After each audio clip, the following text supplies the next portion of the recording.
Oke, kita mulai ya. Assalamualaikum warahmatullahi wabarakatuh. Waalaikumsalam warahmatullahi wabarakatuh. Dan selamat pagi. Iya, Pak. Tidak terasa kita sudah berada di pertemuan ketiga, ya, pertemuan ketiga hari ini. Nah, di mana pertemuan kedua itu kita sudah belajar tentang gagasan pokok yang biasa juga disebut ide pokok, yang biasa juga disebut dengan kalimat utama. Hari ini kita akan melanjutkan materi kita, di mana sebelumnya juga untuk menentukan gagasan pokok itu letaknya ada 3, yang kalau di awal biasa disebut dengan deduktif, kalau gagasan pokoknya berada di terakhir berarti disebut induktif, biasa juga di awal dan akhir atau campuran. Namun pada dasarnya gagasan pokok itu rata-rata disimpan di awal.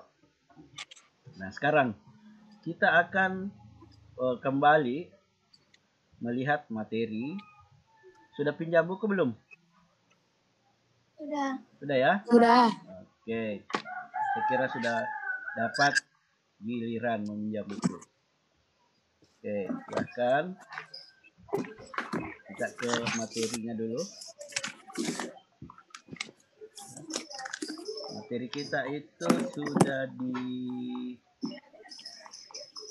kemarin itu gagasan pokok ini juga sudah. Membuat ringkasan juga minggu lalu sudah saya bahas. Bagaimana cara membuat kesimpulan, ya, itu dengan cara mengumpulkan semua gagasan pokok setiap paragraf, kemudian disatukan menjadi satu, bisa menggunakan kata penghubung. Nah, di pertemuan ketiga ini kita ke merevisi, ya. Ini sudah carikan dulu merevisi.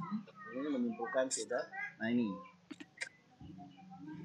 Nah, untuk merevisi isi teks laporan hasil observasi itu diperlukan yang namanya ini. Teks laporan hasil observasi disusun dengan struktur A. Pernyataan umum atau klasifikasi, B. Deskripsi bagian, C. Deskripsi manfaat. Ya. Oke, saya jelaskan dulu ini satu-satu sebelum kita lanjut.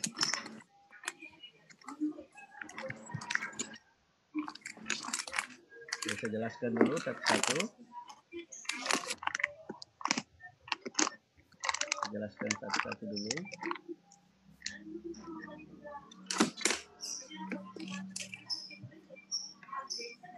Oke. Nah, untuk menyusun laporan hasil observasi itu, ya, hasil teks observasi, biasanya kita berkunjung ke study tour biasanya ini. Tapi berhubung ini pandemi, ya kita cukup di rumah saja. Tapi ini bisa saya gambarkan. Nah, pernyataan umum atau klasifikasi. Ya. Pernyataan umum berisi pembuka atau pengantar hal yang disampaikan. Bagian ini berisi hal-hal umum tentang objek yang dikaji, menjelaskan secara garis besar pemahaman tentang hal tersebut. Nah, contohnya, ya, misalnya kita study tournya ke Alekuan saja, ya, ke Alekuan saja. Di situ ada masjid tertua. Nah, kita bisa membuat pernyataan umum dulu yang pertama seperti ini. Misalnya, masjid tertua yang berada di daerah Alekuan adalah peninggalan agama Islam sejak tahun sekian. Ya, misalnya tahun 1700 Nah, itu kita klasifikasi dulu. Ya. Jadi kita klasifikasi dulu. Nah, biasanya perhatikan pernyataan umum itu, ya, pernyataan umum itu mengandung kalimat seperti ke atas ini, ialah, adalah, merupakan. Jadi ini ciri-ciri pernyataan umum atau klasifikasi. Misalnya, kalian kan siswa baru, sudah pernah berkunjung ke SMA 2. Apa pernyataan umumnya? SMA 2 adalah tempat menimba ilmu yang terletak di Kabupaten Sidendreng, Rapang. Itu pernyataan umum, klasifikasi pertamanya. Nah, misalnya nanti kita study tournya ke Kincir Angin, ya, Kincir Angin yang ada di Pak Beresang itu. Kincir Angin, ya, ini tergantung dari orangnya, tergantung dari siapa yang menjelaskan, karena setiap orang beda-beda pengklasifikasiannya. Nah, misalnya kincir angin adalah benda yang sangat besar berwarna putih. Ya, mungkin itu orang pertama. Orang kedua, kincir angin adalah alat yang digunakan untuk menghasilkan listrik di Kabupaten Sidrap. Itu orang kedua. Orang ketiga mungkin beda lagi. Ya, contoh di sini. Saya share lagi, kita ambil contoh yang ada di buku.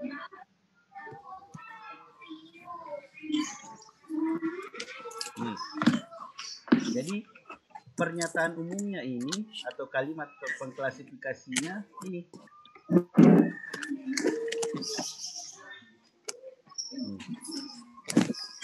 Sampai di sini. Datopeng adalah salah satu tempat wisata yang terletak di Kota Batu, Jawa Timur. Ya, mungkin di paragraf yang lain ada. Oke, sekarang kita ke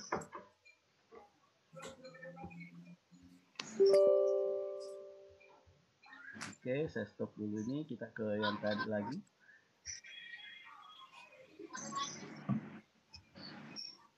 Nah, sekarang deskripsi bagian. Ya, kalimat deskripsi. Ya. Jadi kalimat deskripsi itu penjelasan detail. Jadi deskripsi ada dua, ada deskripsi bagian, ada deskripsi manfaat. Jadi deskripsi itu menjelaskan secara detail. Ya. Ya, kalau deskripsi bagian, contohnya, kalau tadi kita berkunjung ke Masjid Tertua yang di Alekuang. Ya. Apa deskripsi bagiannya? Masjid Tertua yang berada di Alekuang terdiri dari tiang dengan panjang dengan jumlah tiang sebanyak ini, hanya sebanyak 10. Atapnya terbuat dari seng. Tempat berwudu sebanyak 20. Nah, itu deskripsi bagian. Nah, sedangkan deskripsi manfaat menunjukkan fungsinya atau gunanya. Ya, kalau itu tadi yang mesti tuain kita, apa fungsinya? Ya, sebagai tempat beribadah. Nah, contohnya lagi, kita ke soal ke wacana. Kita cari di sini. Apakah di paragraf pertama ini ada deskripsi bagian atau deskripsi manfaat?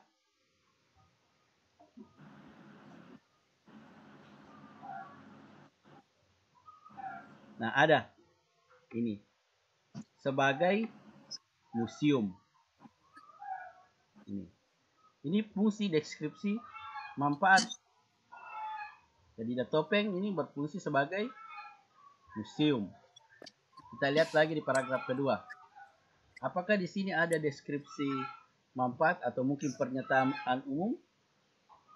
Oh, ternyata pernyataan umum ada. Ini. Karena ini barang-barang yang mengisi etalase museum ini adalah senjata tradisional. Ya. Nah, kemudian deskripsi bagiannya ini berdasarkan bahan dasarnya, barang-barang yang dikelompokkan menjadi 4. Nah, ini yang disebut dengan deskripsi bagian.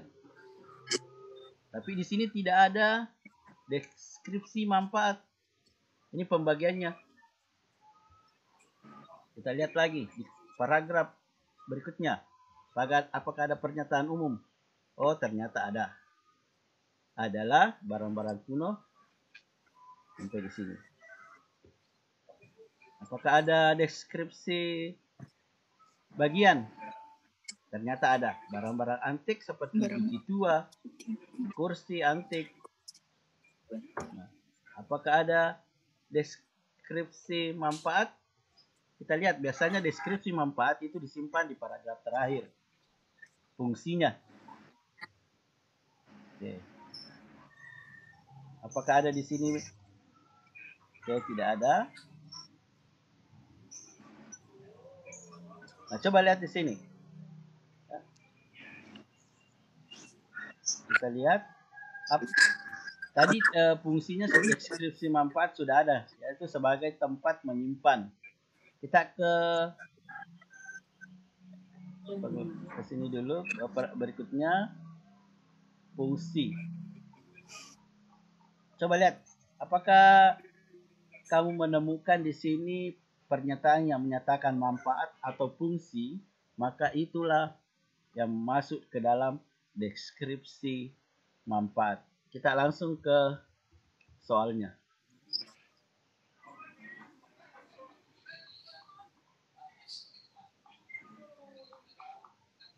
Soalnya.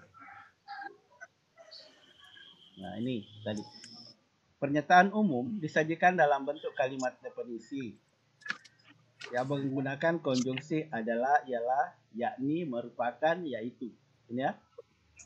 Contoh tadi ini paus adalah, wayang adalah. Nah, sekarang kita ke contoh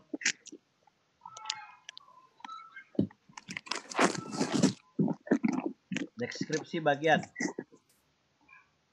Ya. Nah, ini. Perhatikanlah urutan atau sistematika penyajian deskripsi ini. Tiap bagiannya mengikuti urutan pengklasifikasian. Nah, ini. Wayang ini terbuat dari kulit kerbau. Ini. Sekarang kita ke deskripsi manfaat, fungsi. Ini contohnya tadi. Ini deskripsi bagian semua ini. Nah, ini terbuat dari wayang topeng dimainkan oleh ini, wayang tersebut dimainkan oleh ini. Nah, sekarang manfaat. Ini. Lihat, semua jenis wayang di atas merupakan wujud ekspresi kebudayaan, dapat dimanfaatkan. Dapat dimanfaatkan. Otomatis ini masuk kategori deskripsi manfaat. Wayang bermanfaat sebagai, ya, ingat bukan cuma bermanfaat ya, kalau ada juga yang bilang berfungsi, digunakan untuk, berarti itu deskripsi manfaat. Saya ingatkan, kalau bermanfaat otomatis masuk deskripsi manfaat. Tapi kadang juga berfungsi, ya. Wayang berfungsi, kadang juga wayang digunakan untuk. Itu adalah ciri-ciri deskripsi manfaat.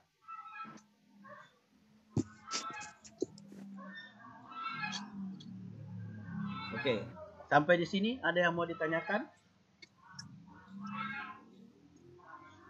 Alhamdulillah sudah 25 orang yang hadir. Ada info dari wali kelasnya kalau Rizky hari ini sakit. Ya. Nah sekarang kita silakan nyalakan videonya, kemudian SC wajahnya. Ya, silakan nyalakan videonya, kemudian SC wajahnya. Nanti ini digunakan untuk absensi.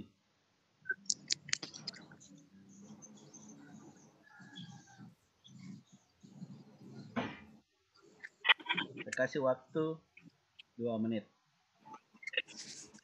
untuk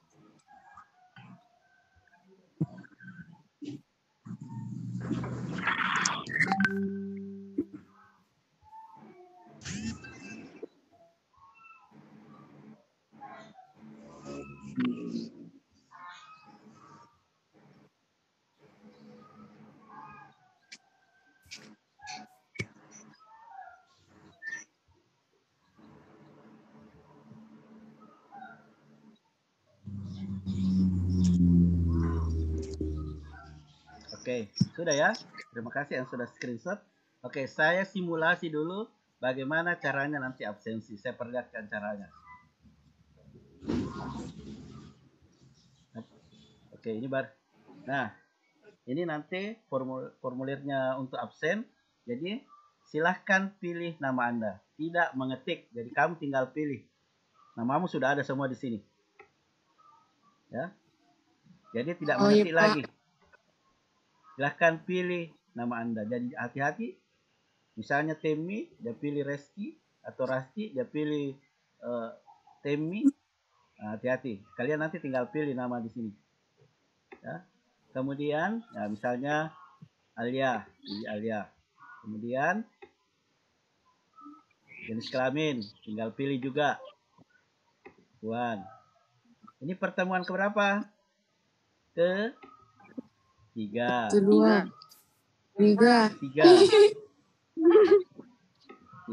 Kemudian hari belajar. Wah, hari apa ini? Jumat. Oh, Jumat. Berarti kamu pilih Jumat berkah. Ya, betul ini ya. Berarti kamu pilih Jumat. Tanggal hari ini. Nih, 7. Ya. Apa? 7. Oke, jadi ingat cara mengisinya ini bulan dulu. Ya, ingat bulan dulu berarti 8 tanggal 7 2020. Nah, setelah itu topik atau materi yang diajarkan. Ini cara melihatnya. Cara melihatnya ada tadi di classroom nanti, ada juga pada saat di undangan Zoom. Ada tahu tadi? Iya. Sempat lihat tadi di Zoom? Materi. Pak. Oke. Kemudian ya, kamu tinggal copy masukkan di sini.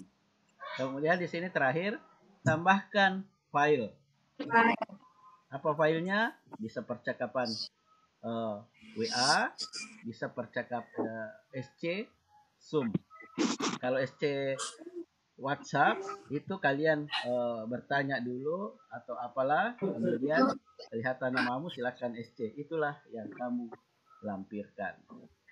Jadi ini nanti